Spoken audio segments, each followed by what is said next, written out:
Let's start.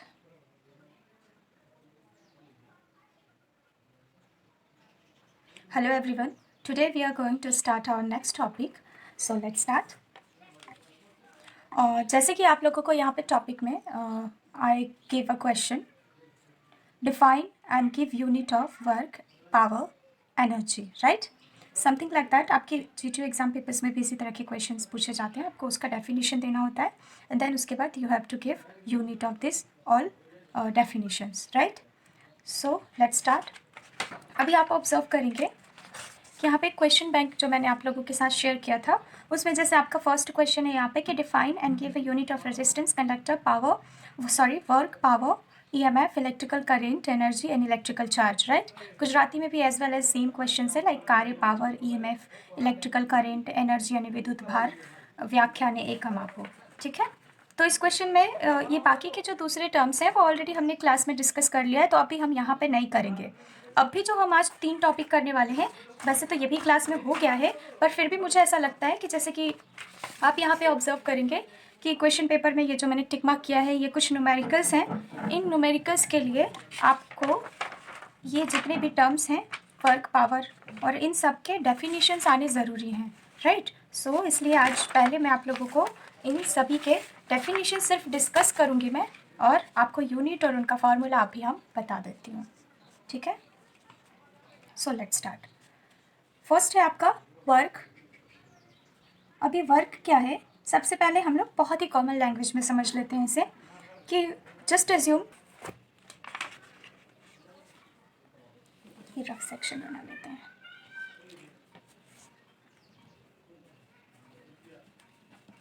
ठीक है. Just assume कि आपके पास कोई ऑब्जेक्ट है. फॉर एग्जांपल ये ऑब्जेक्ट है आपका, कोई एक बॉक्स है और ये पोजीशन 1 है और ये आपका पोजीशन 2 है. आपको इस पोजीशन से पोजीशन 2 तक इस ऑब्जेक्ट को मूव कराना है. तो इसके लिए आप सिंपली क्या करोगे, कोई भी फोर्स अप्लाई करोगे ना यहाँ पे, तो हम जो भी फोर्स अप्लाई करते हैं उसी डायरेक्शन में वो ऑब्जेक्ट मूव करके पोजीशन 1 टू पोजीशन 2 पे पहुँच रहा है. तो movement of object by applying force in force direction position 1 to position 2, तो ये जो पूरा का पूरा यहाँ पे सिनारियो इसे हम वर्क डन बोलते हैं. यानी कि आपने ऑब्जेक्ट को पोजीशन 1 से पोजीशन 2 पे शिफ्ट कर दिया बाय अप्लाइंग फोर्स. तो सिंपली आपको ये समझना है कि आपको किसी भी ऑब्जेक्ट पे जब कोई फोर्स अप्लाई करते हो और उसमें जो भी मूवमेंट प्रोड्यूस होती है उस मूवमेंट को हम क्या बोलते हैं, वर्क डन, राइट. तो अब इसका डेफिनेशन आप अगर देखने चाहो तो कैसे लिखोगे कि व्हेन फोर्स, अब यहाँ पे देखो हम 1 यूनिट वाइज ले रहे हैं क्योंकि हमें समझने में और ज़्यादा आसान हो कि लाइक फोर्स को हम न्यूटन में मेज़र करते हैं और डिस्टेंस को हम मीटर में मेज़र करते हैं, तो हम इसे 1 यूनिट वाइज लेंगे ताकि हमारे लिए समझना ज़्यादा आसान हो. तो when a force of 1 Newton, यानी कि जब 1 Newton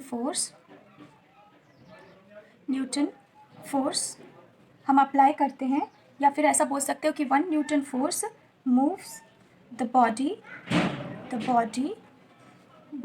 through a distance of 1 meter in the direction of force 1 joule, right. तो आपको डेफिनेशन समझ में आया कि जब भी आप कोई फोर्स 1 न्यूटन जितना फोर्स अप्लाई करते हो और बॉडी जो है मूव्स द बॉडी मूव्स करती है किसी भी एक डिस्टेंस की तरफ थ्रू अ डिस्टेंस, लाइक यहाँ पे हमने 1 न्यूटन फोर्स लिया है तो यहाँ पे हमने डिस्टेंस भी 1 मीटर ही लिया है जो कि स्टैंडर्ड है, राइट. एंड देन उसके बाद वो बॉडी है उसी डायरेक्शन में मूव करेगी. तो जब 1 न्यूटन फोर्स अप्लाई करते हैं और 1 मीटर जितना डिस्टेंस कवर होता है तो हमें वर्क डन मिलता है, राइट. और उसे हम किससे मेज़र करते हैं, जूल से. तो सिंपली अगर आप इसका फॉर्मूला देखने जाएं तो वर्क डन का क्या होगा, work done, right, is equal to, यहाँ पे आपने क्या अप्लाई किया, फोर्स, और फोर्स अप्लाई करते हो तो क्या मिलता है आपको, क्या कवर करते हो आप, डिस्टेंस. यानी फोर्स और डिस्टेंस के मल्टीप्लिकेशन से आपको क्या मिलता है, वर्क डन. आपको पता है कि फोर्स हमेशा हम किस में मेजर करते हैं, न्यूटन. ठीक है, न्यूटन इसका है. जैसे कि हमने 1 न्यूटन फोर्स अप्लाई किया और डिस्टेंस के लिए हम यूनिट क्या यूज़ करते हैं जनरली, मीटर, जो कि स्टैंडर्ड है, और हमने 1 मीटर जितना डिस्टेंस कवर किया ऐसा हमने यहाँ पे मान लिया है. तो सिंपली अगर आप देखने जाओ तो वर्क डन का यहाँ पे आपको यूनिट क्या मिलेगा, 1 न्यूटन मीटर, राइट. ये आपको क्या मिला, वर्क डन का यूनिट. ठीक है. और इसे हम जूल से भी डिनोट करते हैं। पर आप यहाँ पे ऑब्जर्व करोगे कि ये जो वर्क डन मैंने आपको समझाया ये तो मैकेनिकल वर्क डन है, इसमें इलेक्ट्रिकल का तो कोई रोल ही नहीं है। पर अब इसी के सहारे हम इलेक्ट्रिकल वर्क डन को भी समझेंगे, राइट। अब आपको पता है कि आप one place to another place क्या मूव करते हो, ऑब्वियसली इलेक्ट्रॉन्स, है ना। One conductor to another conductor से आपको क्या मूव कराना होता है, इलेक्ट्रॉन्स। और इलेक्ट्रॉन्स को मूव करने के लिए आप कौन से टाइप का फोर्स अप्लाई करते हो, ऑब्वियसली बैटरी के जरिए या कोई भी एक्सटर्नल इलेक्ट्रिकल वोल्टेज, है ना, वोल्टेज अप्लाई करते हो। उसमें वोल्टेज क्या काम करता है, एक फोर्स का काम करता है। तो उसी तरह से अगर आपको मैं ऐसे बोलूँ कि आपको इलेक्ट्रिकल वर्क डन यहाँ पे लिखना है, तो आप इलेक्ट्रिकल वर्क डन को कैसे कैसे इसके साथ कंपेयर करोगे, इलेक्ट्रिकल वर्क डन की इलेक्ट्रिकल वर्क, जैसे यहाँ पे फोर्स है तो आप एज अ फोर्स क्या ले लोगे, यहाँ पे वोल्टेज। यहाँ पे जैसे 1 मीटर डिस्टेंस कवर हुआ है, पर यहाँ पे आपका करंट है और वो डिस्टेंस कवर नहीं करता, हम करंट को टाइम में मेजर करते हैं। तो यहाँ पे आप I इंटू टी ले लोगे। आपको पता है कि V इक्वल टू क्या होता है, V का यूनिट क्या होता है, वोल्ट, I का यूनिट क्या होता है, एम्पियर, राइट, और T का यूनिट स्टैंडर्ड क्या है, सेकेंड। तो सिंपली अगर आप ऐसे देखने जाओ इलेक्ट्रिकल वर्क डन, तो आप इसके लिए यूनिट क्या लिखोगे, वोल्ट, एम्पियर, सेकेंड। पर ये कभी भी यूज़ नहीं किया जाता। जो मोस्ट फेमस आपका यूनिट है वर्क डन के लिए वो जूल ही यूज़ हम करते हैं, ठीक है। तो आपको इस तरह से जूल याद रखना है वर्क डन के लिए। आई होप सो आप सभी को वर्क डन समझ में आ गया होगा। वर्क डन के बाद आपका नेक्स्ट क्या है, पावर। अब आपको क्या समझना है, पावर।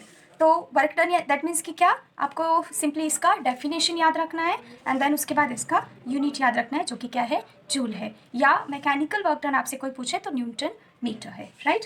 देन उसके बाद हम आते हैं पावर पे। अब पावर का मीनिंग क्या होता है ये समझ लेते हैं। तो अभी हम हमारी क्लास के कुछ बॉयज़ का एग्जाम्पल ले लेते हैं। फॉर एग्जाम्पल कि हमारे पास नरेश है एंड यहाँ पे सुमित है, राइट।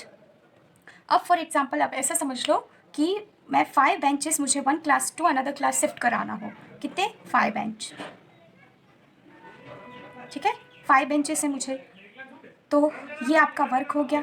अब नरेश जो है ये 5 बेंचेस को शिफ्ट करता है टाइम 5 मिनट में, कितने में, 5 मिनट में करता है। और सुमित ये 5 बेंचेस का वर्क डन हो गया, उसको काम करना है इतना, और वो जो है ये कितने मिनट में कंप्लीट करता है, 10 मिनट में कंप्लीट करता है। जस्ट ऐसे हमने एक एग्जाम्पल लिया है। ये कितने में कंप्लीट करता है सुमित, इसे 10 मिनट में कंप्लीट करता है। तो अब आपको समझना है कि अब मैं आपसे पूछूं कि बताओ किसका पावर ज़्यादा है, यानी कि कौन ज़्यादा जल्दी काम कर सकता है। 5 इंचेस दोनों को हमने दिए हैं, ये सिर्फ 5 मिनट में कंप्लीट करते हैं और सुमित जो है 10 मिनट में कंप्लीट करता है। तो पावर किसका ज़्यादा है, आप इस तरह से एक अपने दिमाग में कंपेरिजन लाओ तो आप ऑब्वियसली क्या बोलोगे कि नरेश के वर्क करने की यानी काम करने की जो कैपेसिटी है वो रेट जो है वो ज़्यादा हाई है, यानी कि इसके पास ज़्यादा पावर है ना, ये जल्दी जल्दी बेंचेस को शिफ्ट कर सकता है। तो जस्ट लाइक दैट आपको पावर का मतलब यही समझना है।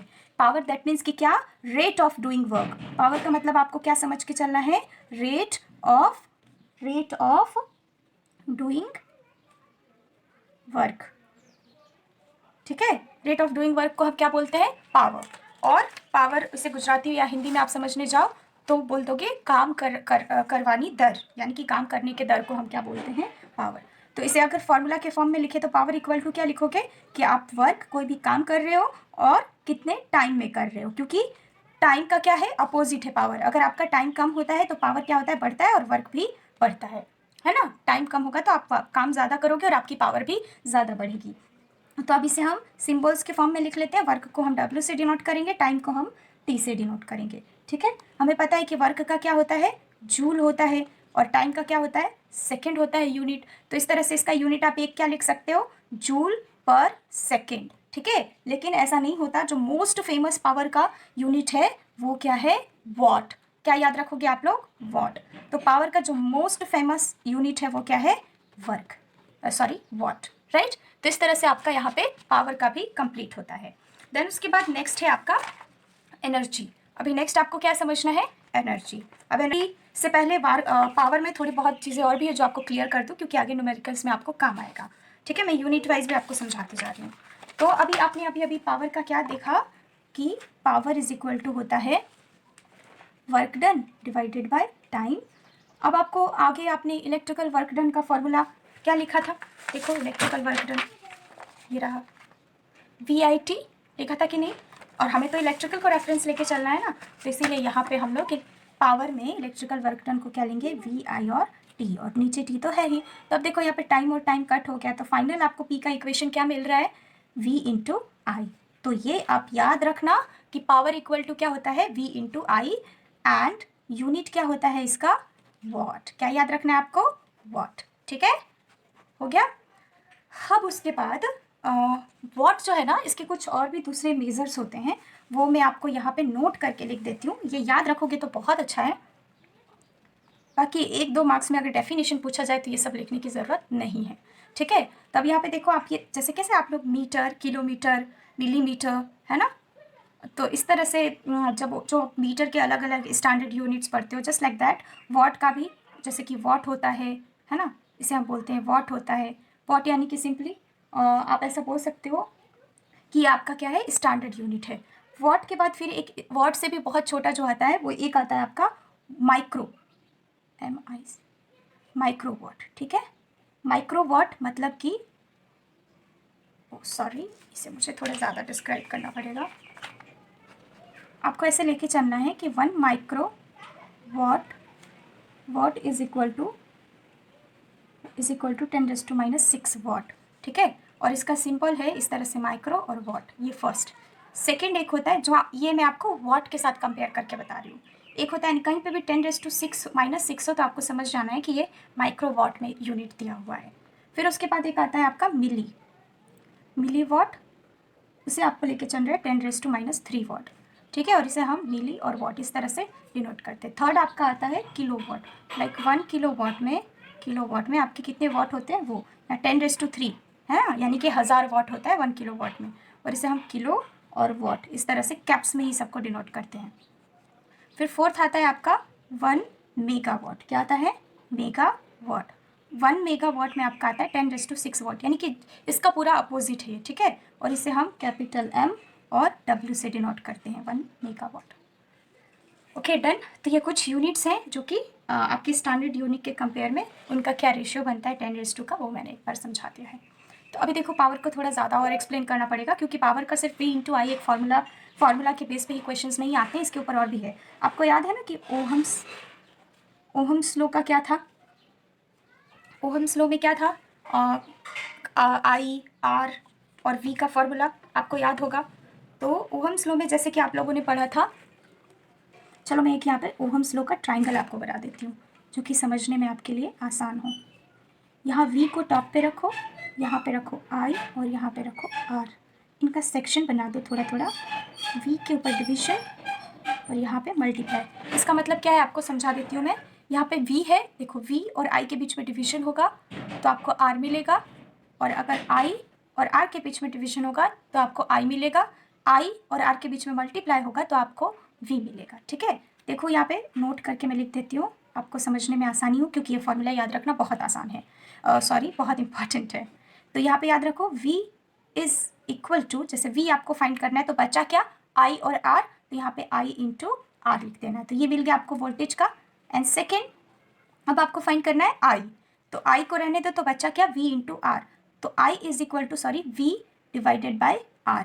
अब आपको क्या फाइंड आउट करना है, R, तो थर्ड में आप R को यहाँ पे लिख दो, और बचा क्या, V अपॉन I, तो V बाय I। इस तरह से आपको देखो V I R सबका फॉर्मूला मिल गया।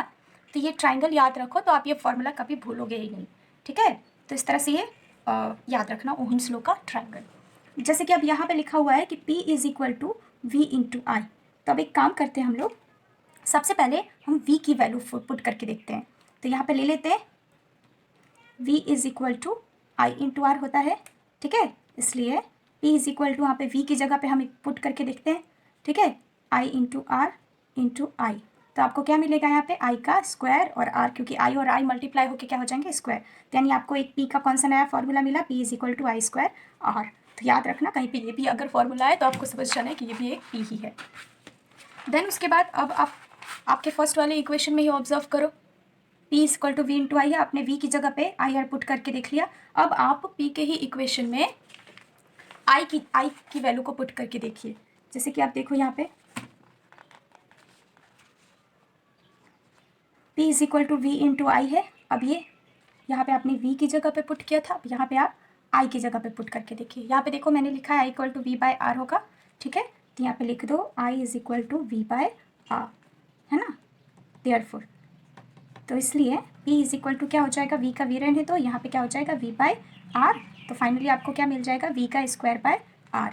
तो ये एक दूसरा इक्वेशन मिल गया आपको P का, है ना। तो P के आपको कितने इक्वेशन मिल गए, T, 1, 2 I स्क्वायर R और तीसरा V स्क्वायर R।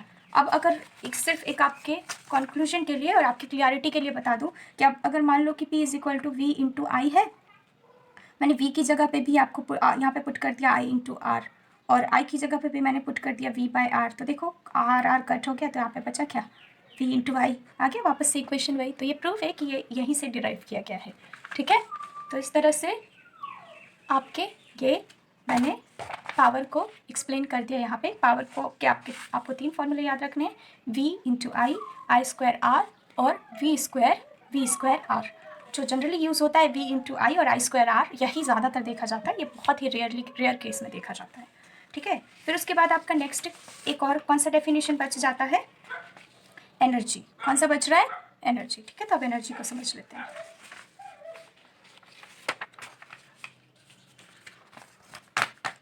अब एनर्जी का मतलब आपको ये छोटा है, बहुत ही जल्दी आपको समझ में आ जाएगा। Energy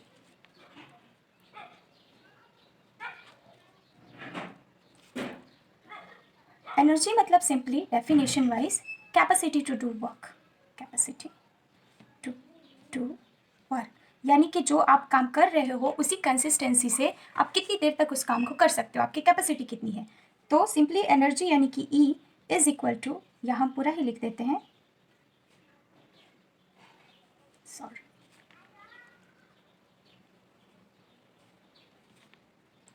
power into time. Power यानी क्या था, रेट ऑफ वर्क, यानी कि आपकी जो रेट ऑफ वर्क से आप कितने देर तक काम कर सकते हैं उसको हम क्या बोलते हैं, एनर्जी। जैसे वहाँ पे मैंने एग्जांपल दिया था ना कि सुबह तो उसका वो 5 मिनट में वो काम पूरा करता है और एक जो है वो 10 मिनट में करता है, वो उसका रेट है। अब उसी रेट में वो 5 मिनट में काम कंप्लीट करने की जो रेट है नरेश की, वो इतने ही फास्ट रेट में कितनी देर तक काम कर सकता है, उसको हम क्या बोलते हैं, एनर्जी। तो आपको अभी आगे हमने डिराइव किया कि पावर का फॉर्मूला क्या होता है। पहले तो पावर का सिंबल ले लेंगे P, इंटू टाइम का सिंबल ले लेंगे T। पावर का क्या हमने आगे डिराइव किया था इक्वेशन, V इंटू आई, और T का क्या रहेगा, T ही, ठीक है। तो इसलिए आपको एनर्जी के लिए क्या याद रखना है, यहाँ पे energy is equal to VIT, ठीक है, VIT। और इसका यूनिट आपको याद रखना होता है जूल, ठीक है, जूल। और एक दूसरा भी यूनिट है आपका वॉट इंटू सेकेंड। अब ऐसा क्यों, क्योंकि आपको पता है कि पावर का हमने आगे यूनिट जो मैंने आप लोगों को समझाया था कि पावर का यूनिट क्या होता है, वॉट, याद रखना। तो ये हो गया वॉट, और टाइम के लिए क्या यूज़ कर लेंगे, सेकेंड।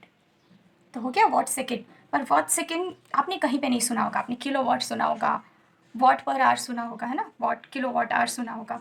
तो बस ये भी ऐसे ही है कि अगर आप वॉट को 1 किलो वॉट में बदलते हो तो सेकेंड को आप किस में बदल दोगे, आर में बदल दोगे, ठीक है। तो ये हो गया kilo watt hour, kilo watt hour, फिर वॉट मिनट हो सकता है, वॉट सेकेंड हो सकता है, वॉट आर हो सकता है, किलो वॉट आर हो सकता है। इट्स डिपेंड ऑन टाइम कि आपका टाइम कितना है। अब एक चीज़ और समझ लेना नोट करके, ये आपको आगे न्यूमेरिकल्स में बहुत काम आने वाला है कि 1 किलो वॉट आर जो है वो होता है 1 यूनिट, ठीक है। और ये भी याद रखना कि 1 किलो वॉट में होता है 1000 वॉट, ठीक है। तो ये बहुत इंपॉर्टेंट है, याद रख लेना। यानी कि जब आप 1000 वॉट जितनी एनर्जी 1 घंटे तक जलाते हो तो आपको 1 यूनिट मिलता है, ओके। आई होप सो कि आप लोगों को ये डेफिनेशंस बहुत अच्छे से याद हो गए होंगे, ओके डन। इससे रिलेटेड एक बहुत ही छोटा सा सम है, वो हम कंप्लीट कर लेते पर आई होप सो वीडियो बहुत ज़्यादा लंबा हो जाएगा, इसलिए हम इसे यहीं पे फिनिश करते हैं। Thank you.